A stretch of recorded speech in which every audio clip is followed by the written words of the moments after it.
Welcome back to Celebrity Radio. It's Alex Belfield, talking to some of the country's biggest stars and some of my favourite people. And two of them are here today. Joe and Kate, how are you? Oh, we're very good. We're good, yes. It's so nice to see you both again. And I just saw Club Tropicana a few months ago, and it's here in Nottingham this week and continues to tour. I mean, it is one of the most extraordinary bits of theatre I think I've ever seen. I think the word extraordinary says it all, really. It is extraordinary. It is.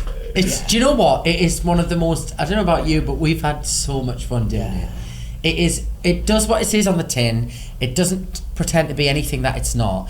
And it doesn't take itself too seriously. No, and we just have such a good time. We do have a good time. And the music's great. I'm genuinely having I'm going to be sad when it's done. We've only got 4 weeks left. We were talking before about people who were in Les Mis, wonderful productions like that. We were saying, at the end of it, they must feel so miserable, though.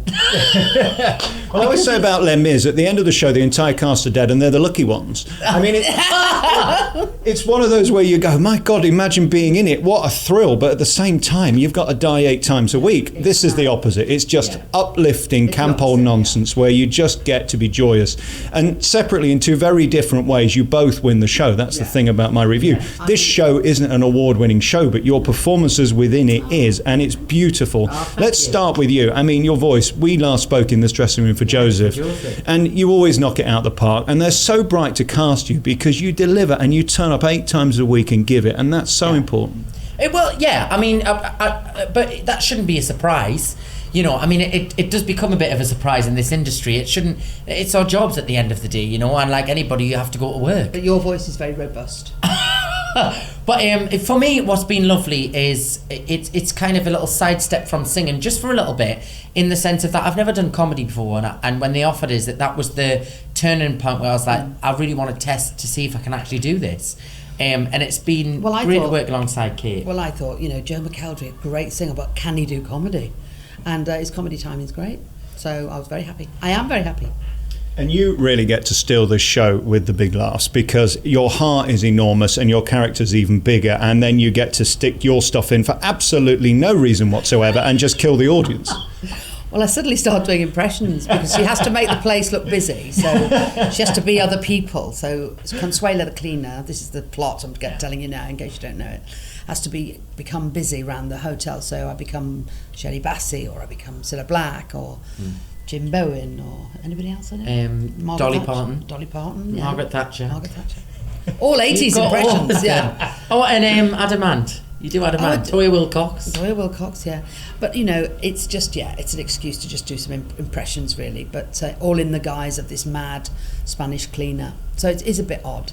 How hard is it being that pathologically cheerful for 2.5 hours, 8 times a week? Because it's a tough gig of smiling and being happy and completely over the top. We are a happy company. We are a really happy company. I was just talking about this to someone earlier today, where I was saying, and you'll know this because it's your 40 and you've been doing it for years, but when you do a show, sometimes you can not autopilot's not the right word that I'm trying to use, but what I mean is you go in and it kind of just goes like clockwork all the time.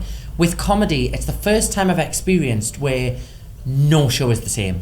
Like, you get laughs in different places. Right. The cue lines are different because of the laughter. So it's one of those shows, certainly for me and you, because we're delivering the comedy. You can't just sit back and go, oh, they're a nice audience tonight. You're literally listening constantly for like when to pull off the laughter, when to cut them off, when to take it to the next joke. And sometimes they join in the singing, and sometimes they heckle you if they're a bit particularly mad audience, don't they? So you have to know how to deal with that without breaking the fourth wall. Of course, the fourth wall has been broken by his character because he's already spoken to them as holiday makers, whereas I'm not supposed to break that fourth wall. But I mean, we all have tumbleweed moments occasionally, don't we?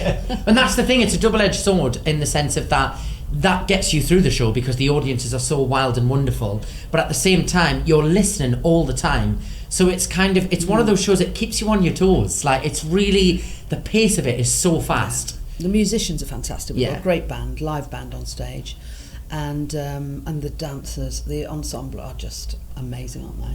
I saw it a Saturday night in Sheffield, which is your own fault for going there on a Saturday night. Yeah, and there were some hecklers, and they did give you a hard time. And I guess you've got to be present. You can't just phone it in, because you've got to react. You're playing the part of a guy who is meant to be in the room, and therefore, if they say something, you've got to react. And we planned for that in rehearsals. We knew that the director and the writer said, listen, you know, with some of the writing in this script, we're almost allowing them to shout out, and we're making it like a pantomime. I remember almost. You said one night, if you wanted to be in the show, you should have gone to rehearsals. Because he said, basically, the director said, there are all going to be moments, especially on a Friday and Saturday night, when they've had far too much to drink, and you're going to have to shut them down to get on the next bit of the scene. So we just make it part of the show, you know. And the great thing about the show is, because it's just a fun night out to celebrate 80s music, we can go with those moments. And I think for me and you, certainly, we're used to being ourselves on stage in terms of outside of musical theatre. So for us to kind of break out for a second, it's quite easy, and that doesn't faze me at all. If something goes wrong in the show, I almost kind of... Well, the other night... Yes! You know, it's like when the fire alarm goes off at school, you know, it's like something... The other night I forgot a word after saying it 130 times. I think it was the 130th time. Could this be the medication? What is it? I don't know, and I just suddenly went... I couldn't remember the word Pretatus bravus, and I went, I can't remember this. And then the audience just laughed, and we all just laughed, and we carried on. Oh, well, there we are. Isn't it depressing, though? You can be rehearsal for 8 weeks, and you get more laughs getting it wrong than you do getting it right. That's true. It's so true. And you know what else? And I find this in my shows. The song, when I'm planning my own concerts, the songs that I think are going to be the award-winning stand ovation songs are never the ones that get the biggest reaction. So now whenever I do a rehearsal, if I think it's terrible in the rehearsal, I think this is going to be brilliant. And if I think it's great, I'm like, this is going to be terrible. Yeah. Well, it seems to work. How did the geniuses sit in a room and think of a musical called Club Tropicana without including the song Club Tropicana within it? They didn't know it was not going to be allowed, is the truth. Yeah. They were only told after the whole concept that they weren't allowed to use it. But I think this is brilliant. This just sums up the show. Balls to Brexit was the headline of my review. If you want to get away from the nonsense and the Trump... I just switched on the radio and switched it straight off. I'm sick of hearing about the news and politics and Brexit and Europe and da-da-da-da. Come here, and you've got to leave your brain at the door and just have fun. And it is so uplifting to feel that joy of people who just don't care. But you know what?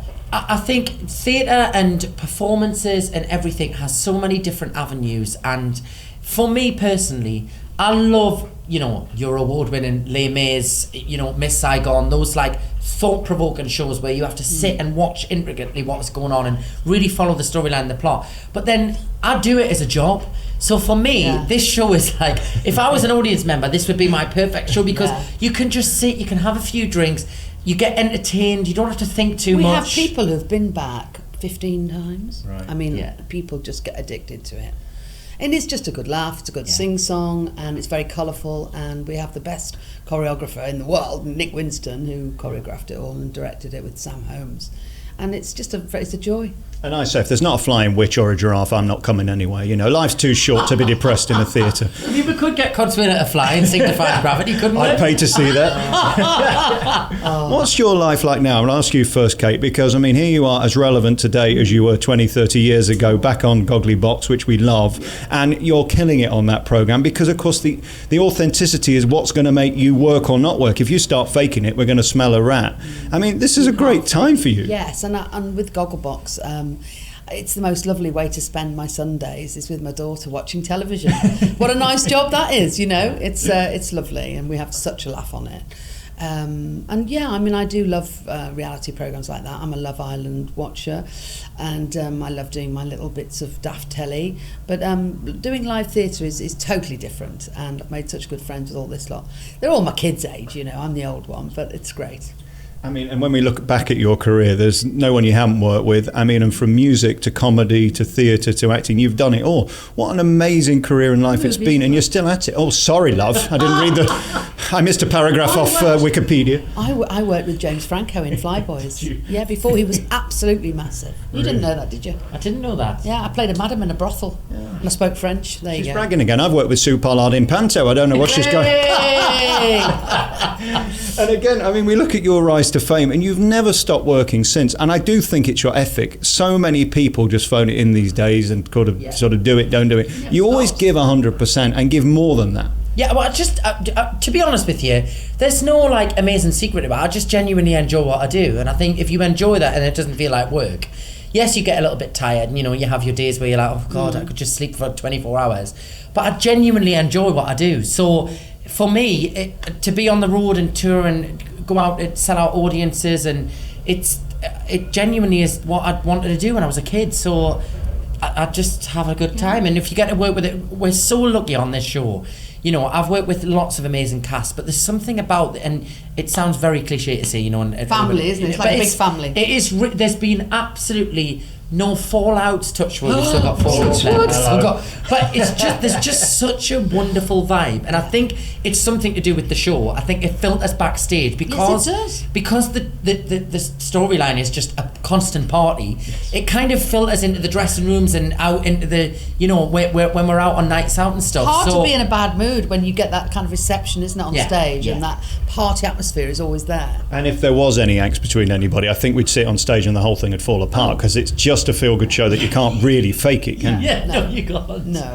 No. And then, of course, we've got the music within this. It's an 80s musical, and everybody knows it. And I mean, it's the 40-something women kind of show, really, isn't it? And again, they'll say anything and do anything. At the end, we get this mega mix of just a party. Yeah. It's not that dissimilar to sort of the Joseph mega mix. We just don't get you in a loincloth.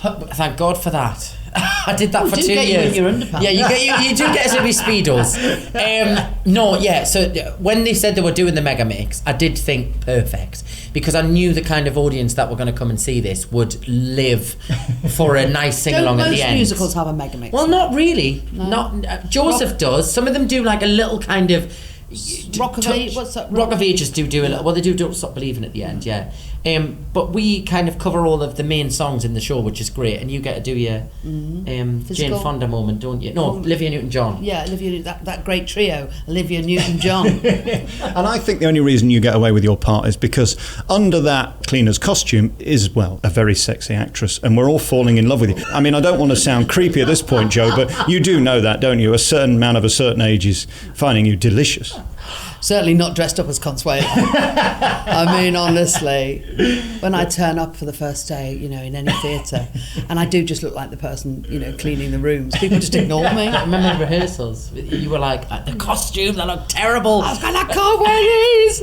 I said, that's the idea. I was like, when you open the door, but the great, if nobody's seen, I'm talking to you because obviously you've seen the show, but every time she opens the door in a new costume, the reaction is just... Yeah. Great. Like I almost get excited like every night, like because I'm queuing the line for it. I'm queuing the line for it to come out, and I'm just thinking, just wait a second until that door behind us flies open and she's stood in it. Another outrageous pink costume. Sequins, Congratulations on this. I mean, as I say, this is not Brecht or Harold Pinter. It's not trying to be. It is the best fun you're going to have in a theatre this year. It's so ridiculously silly and brilliant. Congratulations to both of you. Both big stars. Joe and Kate, thanks for your time. Pleasure.